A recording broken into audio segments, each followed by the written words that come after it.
Breaking.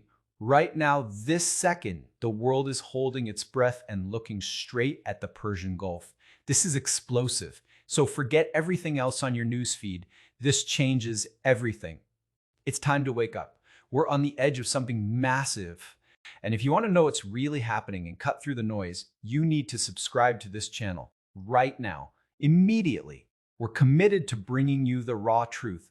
Hit that subscribe button and ring the bell, because things are about to get intense. So here's what just happened. Stripped down to its bare, terrifying reality. After years of simmering tension, the United States didn't just send a message on March 13th, they delivered a devastating blow. U.S. forces executed a massive precision strike. Their target, Kharg Island. This isn't just some random spot, it's an absolute game changer. Reports say the strike totally demolished military installations on that strategic island. Think about that for a second. Totally demolished. That's not a slap on the wrist. That's a brutal punch right to the face of Iran's oil network. Why? Because Iran had officially closed the Strait of Hormuz back on March 2nd. That's the choke point, the vital maritime lifeline that the whole world depends on for oil. They shut it down, effectively strangling a huge chunk of the global energy supply. And the US responded with force. Remember the Iranian frigate Iris Dene? It was reportedly sunk by a US submarine on March 4th. So this strike on Kharg Island was just the latest escalation in what's rapidly turning into a full-blown war zone. And President Trump just doubled down on the whole explosive situation. With words that are sending shockwaves across the globe, he warned of follow-up strikes if Tehran continues its blockade. What he said next is utterly mind-blowing, and it raises profound questions that we all need to answer as a nation. This is serious on a level that most people can't even imagine. It's not just another headline. President Trump didn't just issue a standard threat. What he reportedly said takes this whole crisis and amplifies it to a point that should genuinely alarm every single one of us. He threatened total destruction of Iran's oil hub. Total destruction. But wait, it gets even more unbelievable. The reported words were, and I quote, "We may hit it again for fun." Stop and really let that sink in for a moment. For fun, we are talking about potential military action that could devastate an entire country, affect millions of innocent people, and reshape the entire Middle East. And the language being used to describe that possibility is for fun. This is utterly unprecedented language from any modern leader, and Americans deserve better than this as citizens of this country. We deserve a level of discourse that reflects the immense gravity of the power we hold and the devastating consequences of using it. Think about the implications of that statement. It's not about strategy anymore. It's not about security. It sounds flippant, reckless, almost like a game. And this isn't a game. Real lives are at stake. Real global stability hangs in the balance. When a leader talks about military strikes in terms of enjoyment, it suggests a complete detachment from the human cost. And let's not forget the bigger picture. Iran isn't just a country, it's a nation of over 80 million people. Yes, their leadership has been aggressive. Yes, shutting down the Strait of Hormuz is a hostile act, but the response is what defines us as a nation. And threatening total destruction and speaking in such casual terms about potentially devastating military action should make everyone pause. The figures at the center of this storm are locked in a deadly game. President Trump is standing firm, using his most aggressive language yet. On the other side, you have Mojtaba Khamenei, the man who has taken over in Iran. He's the one who ordered the strait to stay closed. He's the one vowing to fight back. And then there's Benjamin Netanyahu in Israel, whose forces are already deeply involved in this campaign. These three men hold the fate of the global economy and millions of lives in their hands. What happens next is anyone's guess, but the stakes couldn't be higher. If that energy lifeline stays severed, we are looking at a permanent shift in how the world works. we could be heading toward a global depression that makes the past look like a walk in the park. Or we could see an even bigger military escalation that pulls in every major power on Earth. The uncertainty is the most dangerous part. There is no clear exit strategy, no plan for peace, only more threats and more drones in the sky. It feels like we are all strapped into a roller coaster that's lost its brakes and we're just waiting for the crash. What do you think about all of this? Is the US doing what it has to do to protect the world's oil, or have we gone way too far? Does the phrase, "hit it again for fun," sound like leadership to you? Or is it a sign of something much more dangerous? So I want to hear from you. Drop a comment below and let's get a real conversation going. And if you haven't yet, make sure you like this video and subscribe. On March 10th, a Tomahawk missile strike reportedly hit an Iranian girls' school in the southern part of the country. Think about the horror of that. Innocent children caught in the middle of a high-tech war. The images coming out of that site are heart-wrenching, showing the total destruction of a place meant for learning. And the response from our own government. The White House has neither confirmed nor denied the strike. They are staying silent while the world screams for answers. This is where the human cost becomes impossible to ignore. Critics are arguing that our military operations have become reckless. They say we are using outdated data and hitting targets without knowing what's truly there. On the other side, supporters claim these are the unfortunate costs of a necessary war to keep the world safe from a hostile regime. The tension is reaching a breaking point, both in the streets and in the halls of power. People are divided, angry, and scared. And in the middle of all this, we have to ask ourselves, is this the best we can do? Is this the kind of power we want to project to the rest of the world? This situation is escalating faster than anyone can track. We aren't just talking about old-school bombs anymore. The US has reportedly deployed 10,000 interceptor drones to the region. This is the start of a new era, high-frequency autonomous warfare. These are swarms of AI-controlled drones, thousands of them, filling the sky to hunt down targets. It's like something out of a science fiction movie, but it's happening right now in 2026. This isn't just a fight between two armies. It's a test of new, terrifying technology that could change the face of war forever. Let's talk about the hardware of this war, because what is happening in the skies over the Persian Gulf right now is unlike anything humanity has ever seen. We aren't just talking about a few planes or a couple of missiles. We are witnessing the birth of a new era of high-frequency autonomous warfare. The US has reportedly deployed 10,000 interceptor drones to the region. 10,000. Think about that number for a second. That is a literal cloud of machines controlled by artificial intelligence hovering over one of the most volatile places on Earth. This isn't science fiction. This is the reality of 2026. These drones are designed to act as a shield, but they are also a sword. They can identify a target, communicate with each other, and strike with a speed that no human pilot could ever match. This is what experts call swarming. It's a terrifying concept where thousands of small robots work together to overwhelm an enemy's defenses. If you're an Iranian sailor on a small patrol boat, you aren't looking at a single ship on the horizon anymore. You're looking at a black cloud of drones that can descend on you in seconds. This deployment signals a massive shift in how the US plans to maintain control. By filling the sky with autonomous machines, we are taking the human out of the loop. But that's exactly what makes this so dangerous. When machines are making split-second decisions about who lives and who dies, the margin for error disappears. One glitch, one bad line of code, or one misinterpreted signal could trigger a chain reaction that nobody can stop.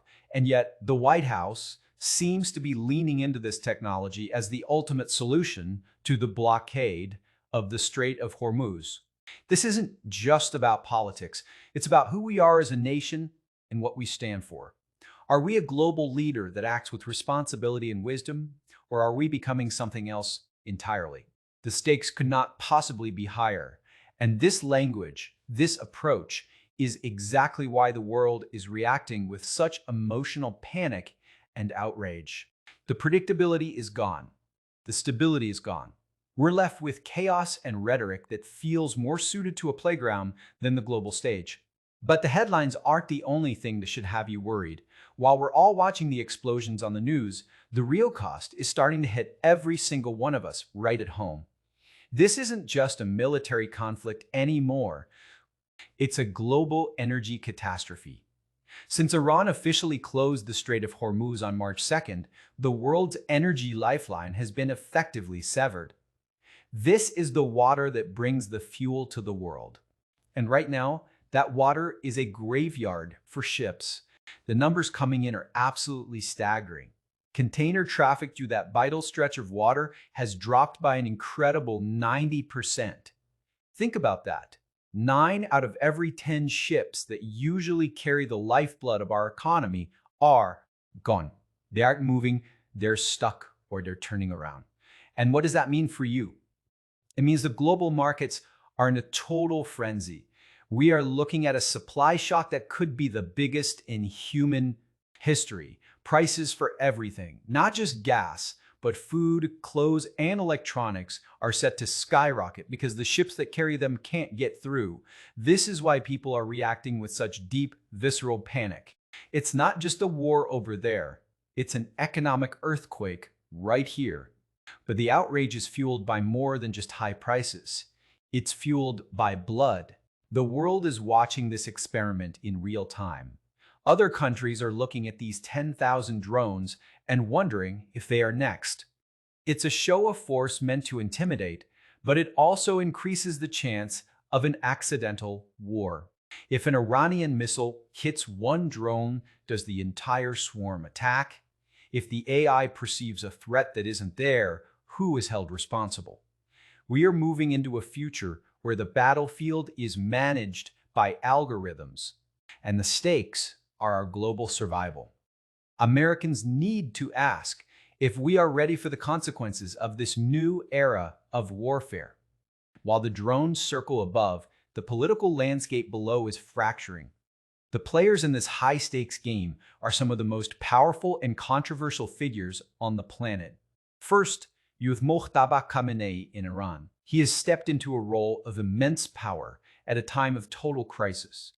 By officially closing the Strait of Hormuz on March 2nd, he didn't just challenge the US. He challenged the entire global economy. He is betting that the world will blink before he does. He is using the energy lifeline as a noose, trying to force the West to back down. Then you have Benjamin Netanyahu in Israel.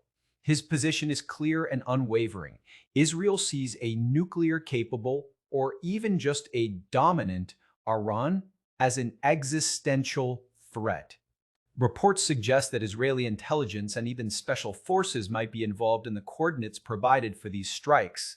Netanyahu has long advocated for maximum pressure, and right now, he is seeing that pressure reach an absolute boiling point. To him, the destruction of Kharg Island isn't just a military victory. It's a necessary step for the survival of his nation. But at the center of it all is Donald Trump. His rhetoric has reached a level that has left even his most seasoned diplomats scrambling. The stakes aren't just about oil.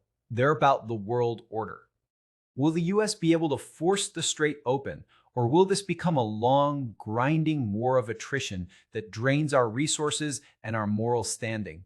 The autonomous warfare we've unleashed is a bell that can't be unrung.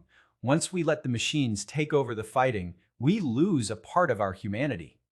The next few weeks will decide the fate of the 21st century. We are watching the world change in real time, and most people are still asleep to the danger. This brings us back to those chilling words. We may hit it again for fun. In a world of sinking ships, demolished oil hubs, and destroyed schools, that phrase hangs over us like a dark cloud. It challenges everything we believe about leadership and responsibility. We are at a point where the energy lifeline of the planet is being cut, and the response is being framed as a game. Is this what we've become? We deserve a future that isn't defined by total destruction and autonomous swarms of death. We deserve a strategy that values human life as much as it values the price of a barrel of oil. The world is looking at us, and right now they are terrified of what they see. We are projecting power. Yes, but are we projecting wisdom? Are we making the world safer, or are we just making it more violent? These are the questions that will haunt us long after the smoke clears from Kharg Island. The path we are on leads to a place from which there may be no return. We are testing the limits of international law, the limits of our technology, and the limits of our own morality. Think about the sheer scale of that. We are talking about thousands of miles away from the main conflict zone. The Dine was returning home from a friendly naval exercise in India. It was in international waters, sailing along, when a Mark 48 torpedo ripped it apart. The ship sank in less than 3 minutes. Reports say that out of a crew of over 130 people, dozens are dead or missing. The images of the wreckage are haunting. This was a quiet death, as the Secretary of Defense called it. This sinking has triggered a massive diplomatic explosion. India is furious. They invited that ship into their waters for a drill, and now they feel like the US has completely ignored their safety, and their sovereignty is creating a rift between allies at the worst possible time. It shows that there are no safe zones anymore. If you are flying the Iranian flag, you are a target. No matter where you are on the globe, this is a total war mentality, and it's turning the entire ocean into a shooting gallery. We have to ask ourselves, is this the image we want to project? Sinking ships in neutral waters near our friends? This is the kind of escalation that pulls more countries into the fire. The darkness of this conflict is perhaps most visible in the town of Minab. While the politicians talk about precision strikes, the reality on the ground looks very different. Back on February 28th, a strike hit the Shajare Tayyebe Girls Elementary School. This is the story that is breaking hearts and fueling rage across the entire Middle East. This wasn't just a stray missile. Reports and satellite data suggest the school was triple-tapped, hit 3 times in a row while classes were changing. The roof collapsed on children as young as 7 years old. The latest numbers suggest that upwards of 175 people were killed, most of them little girls. Can you even imagine the terror of that moment? The White House has been evasive, but internal investigations are starting to leak. They are suggesting it was a targeting mistake caused by using old data. They were aiming for a military building next door and missed. This is the catastrophic cost of high-frequency warfare. When you move this fast, when you rely on algorithms and old maps, the mistakes are measured in human lives. President Trump has blamed Iran for the disaster, saying they are inaccurate with their own weapons, but the evidence is pointing elsewhere. This school strike has become a rallying cry for millions of people who feel that the West has no regard for civilian life. It's a stain on our conscience that won't easily be washed away. Every time a Tomahawk missile is launched, we have to remember Minab. We have to ask if the mission is worth the blood of children. As we look toward the future, the word on everyone's lips is uncertainty. We are entering a phase of the war where nobody knows what the next hour will bring. The US deployment of those 10,000 interceptor drones is now complete. These machines are designed to be cheap and replaceable, but their presence makes the region a powder keg. We are essentially saturating the air with weapons that think for themselves. Iran isn't backing down either. They have warned that American hideouts in the United Arab Emirates are now legitimate targets. They are telling civilians to evacuate major ports and oil hubs. We are seeing fires at storage centers and drones being intercepted over luxury cities. The functional closure of the Strait of Hormuz is holding firm, and every day it stays closed, the global economy bleeds. If this continues, the supply shock will hit every gas station and every grocery store in America. We are looking at a potential global depression that could last for a generation.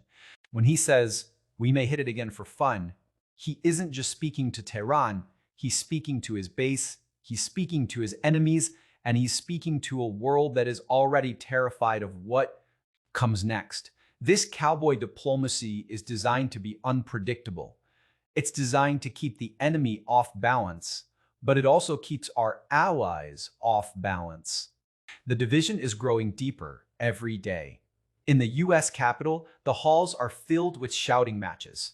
Some lawmakers are calling for an immediate de-escalation, fearing that we are stumbling into a third world war. Others are praising the president's strength, saying that only total fire and fury will reopen the shipping lanes. The public is just as split. Some see a hero standing up to a bully, while others see a reckless leader playing with matches in a room full of gasoline. The tension is so thick you can feel it. This isn't just a foreign policy debate anymore. It's so fight for the soul of the country and our place in the world. We are at a crossroads, and every path looks dangerous. If you think the current situation is tense, wait until you look at the map of the Indian Ocean. This conflict is no longer contained within a small stretch of water. It is spilling out, and it's getting more violent by the hour. On March 4th, something happened that hasn't been seen in over 80 years.